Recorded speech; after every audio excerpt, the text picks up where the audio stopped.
नमस्कार, मेरे चैनल में आपका बहुत बहुत स्वागत है। और आज इस वीडियो में हम कॉकस कैक्टी होम्योपैथिक दवा के फ़ायदे और उपयोग के बारे में जानेंगे। वीडियो को पूरा अवश्य देखें ताकि आप पूरी तरह से समझ पाएँ।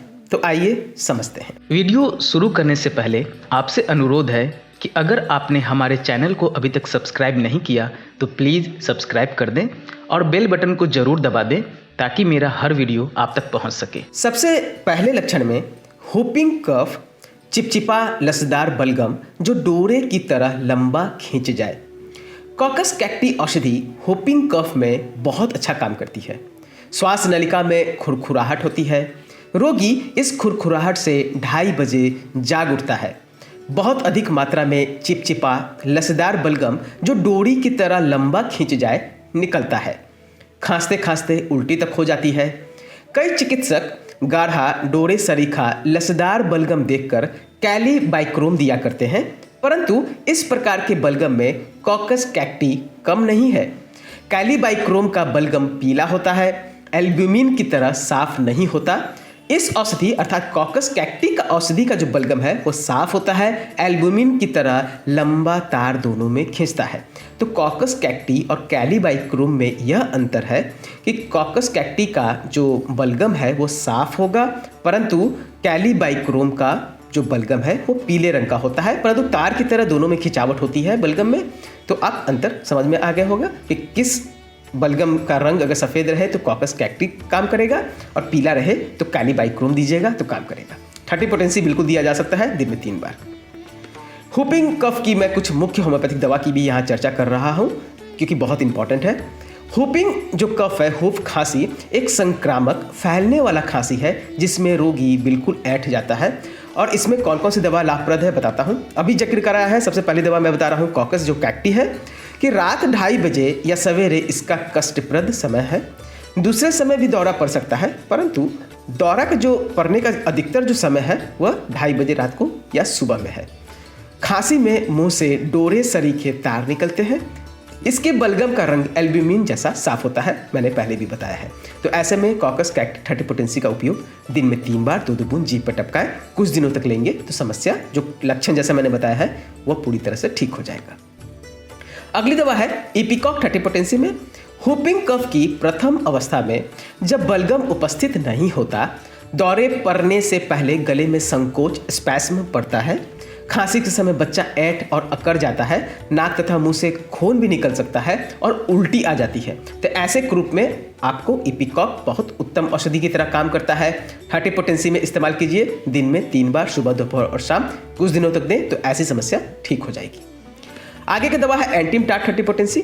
जब छाती में बलगम इकट्ठा होकर छाती और गले में घर शब्द करने लगता है और रोगी खांसी का दौरा समाप्त होने के बाद बिल्कुल निंदासा हो जाता है, थक जाता है, तब एंटीमटाट उपयोगी है। तो ऐसा जब छाती में बलगम इकट्ठा होकर घर शब्द करने लगे तो आप बिल्कुल एंटीमटाट 30 पोटेंसी का उपयोग करें। दिन में 3 बार सुबह, दोपहर, शाम जीभ पर टपकाएं, ऐसा समस्या ठीक हो जाएगा। आगे की दवा है ड्रोसेरा 30 पोटेंसी में उपयोग कीजिएगा। तो मध्य रात्रि के बाद दौरा शिखर पर पहुंच जाता है, गले की घुटन और उल्टी प्रमुख रूप से धारण कर लेती है। ऐसे में ड्रोसेरा होम्योपैथिक दवा का उपयोग करना है। अंतिम दवा हायोसाइमस। कफ इतनी जोर का नहीं होता परंतु लगातार होता रहता है। लेटने पर खांसी चलती रहती है, उठकर बैठ जाने से खांसी रुक जाती है। यह खांसी प्रायः गले की काक जिह्वा के सूजने और उसके श्वास नलिका को स्पर्श करने से उठा करती है। तो यूविला के सूजने जो गले का काक जिह्वा है और श्वास नलिका के स्पर्श से ऐसी खांसी बार बार उठती है। आप जब भी बिस्तर पर लेटेंगे तो देखेंगे खांसी चालू हो जाएगी और इसके कारण आपको उठकर बैठ जाना पड़ेगा। ऐसा समस्या हो रहा है तो हायोसाइमस 30 पोटेंसी दिन में 3 बार सुबह, दोपहर और शाम लेंगे तो ऐसा खांसी ठीक हो जाता है। ये तो कुछ मुख्य दवा थी हुपिंग कफ की। अब मैं फिर से कॉकस कैक्टी के लक्षणों की चर्चा करूंगा। तो आगे का लक्षण है कि रक्त के मोटे थक्के जरायु का मार्ग अवरुद्ध रखते हैं।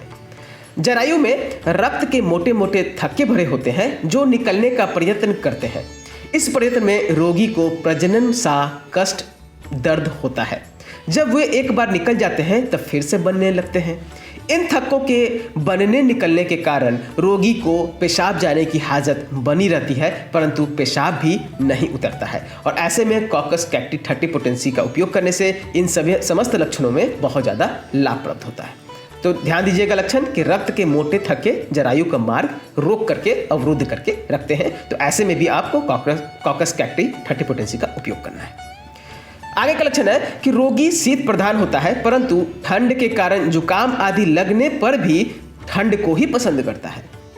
रोगी शीत प्रधान होता है और ठंड लगने से ही उसे रोग आ घेरता है, परंतु हमें स्मरण रहना चाहिए कि रोगी के स्वभाव और उसके रोग के स्वभाव में भेद भी हो सकता है। दोनों परस्पर विरुद्ध स्वभाव के भी हो सकते हैं। कॉकस कैक्टी का रोगी जो स्वयं शीत प्रधान है, क्योंकि ठंड लगने से उसे रोग आसानी से पकड़ लेता है।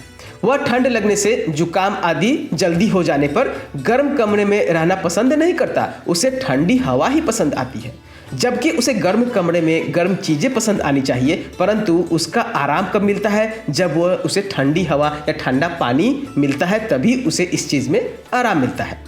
यह परस्पर विरुद्ध बात लगती है, परंतु इन विरोधों को ध्यान में रखना चिकित्सक का कर्तव्य है। अगर इस रोग को ठंड लगने से खांसी हो गई, किसी भी रोगी को सपोज ठंड लगने से खांसी हो गई, तो यद्यपि रोगी शीत प्रकृति का है, तब भी उसकी खांसी गर्म कमरे में, गर्म बिस्तर में, गर्म चाय आदि पीने से बढ़ जाती है। अगर वह ठंडी वस्तु में खाए पिए ठंडे कमरे में रहे तो उसे आराम मिलता है। इसका अर्थ यह हुआ कि जब एक बार रोग प्रारंभ हो गया, तब वह उल्टे कदम चलने लगता है। हुआ तो ठंड लगकर, लेकिन आराम भी अब उसे ठंड से ही प्रतीत होता है। तो बिल्कुल ध्यान दीजिएगा कि कॉकस कैक्टी ठंड शीत औषधि है, परंतु जुकाम में, सर्दी जुकाम में उसे ठंड ही पसंद आती है। आगे का लक्षण, ठंड से लाभ और ठंड से हानि, इन दोनों विरोधी गुणों का समाधान एक बार मैं कर रहा हूं। अभी पहले हमने जो कुछ भी बताया उससे एक समस्या पैदा हो गई। समस्या यह है कि यह कैसे हो सकता है कि रोगी को ठंड से आराम हो, ठंड से ही हानि भी हो। डॉक्टर कैंट लिखते हैं कि उन्होंने अनेक औषधियों को ठंड से लाभ, बेटर बाय कोल्ड, और ठंड से हानि, वर्स बाय कोल्ड, इन दोनों शीर्षकों में दिया, और चिकित्सक लोग उनसे पूछा करते हैं कि यह परस्पर विरुद्ध बात कैसे हो सकती है। इसका उत्तर देते हुए उन्होंने लिखा है कि अनेक होम्योपैथिक औषधियों में यह विलक्षणता पाई जाती है कि रोगी स्वयं किसी एक प्रकृति का होता है, परंतु उसके अंग रोगी की प्रकृति से उल्टी प्रकृति के होते हैं। उदाहरण के लिए फास्फोरस शीत प्रकृति का रोगी है, परंतु उसका पेट तथा सिर उष्ण प्रकृति के होते हैं। इसलिए फास्फोरस का रोगी सारे शरीर में तो सर्दी अनुभव करता है, कपड़ा लपेटे रहता है, परंतु पेट में वह बर्फ का ठंडा पानी पीना चाहता है, सिर पर ठंडी हवा ही पसंद करता है। इस दृष्टि से हम कह सकते हैं कि फास्फोरस शीत प्रधान है। तब हमारा अभिप्राय यह होता है कि इसका रोगी छाती पर ठंड बर्दाश्त नहीं कर सकता, शरीर को कपड़े से ढांप कर रखना चाहता है। और जब हम कहते हैं कि वह उष्ण प्रधान है, तब हमारा अभिप्राय यह होता है कि पेट में तथा सिर पर वह गर्मी बर्दाश्त नहीं कर सकता, उसे वह ठंडा रखना चाहता है। इस दृष्टि से कॉकस कैक्टी का रोगी शीत प्रधान होता है, परंतु खांसी जुकाम हो जाने पर उसे ठंड ही पसंद करता है, उसे ठंड से ही आराम मिलता है। तो आशा है कि आपको समझ में आ गया होगा। अब मैं शक्ति और प्रकृति की बात करूं तो जब भी रोग हो, जो लक्षण मैंने बताया है, उसमें आप कॉकस कैक्टी के 30 पोटेंसी का बिल्कुल उपयोग कर सकते हैं, दिन में 3 बार, सुबह, दोपहर और शाम। यह जो औषधि है वह सर्द प्रकृति के लिए है, परंतु ध्यान रखिएगा खांसी जुकाम में उसे शीत ही पसंद आती है, ठंडी ही पसंद आती है। मैंने करीब करीब सारे लक्षण समझा दिए हैं। हुपिंग कफ की कुछ मुख्य होम्योपैथिक दवा बताया है, तो आप एक बार फिर से देख लीजिएगा। अगर समझ में नहीं आए तो कॉकस कैक्टी बहुत अच्छी मेडिसिन है, आप बिल्कुल इसका निसंकोच इस्तेमाल लक्षण मिलने पर कर सकते हैं। आशा है आपको हमारी वीडियो पसंद आई होगी। अगर समझने में परेशानी आ रही हो, या आप ट्रीटमेंट करवाना चाहते हैं, या आप अपने एड्रेस पे दवा मंगवाना चाहते हैं, तो मेरे व्हाट्सएप नंबर 9006242658 पर भी आप हमसे संपर्क कर सकते हैं।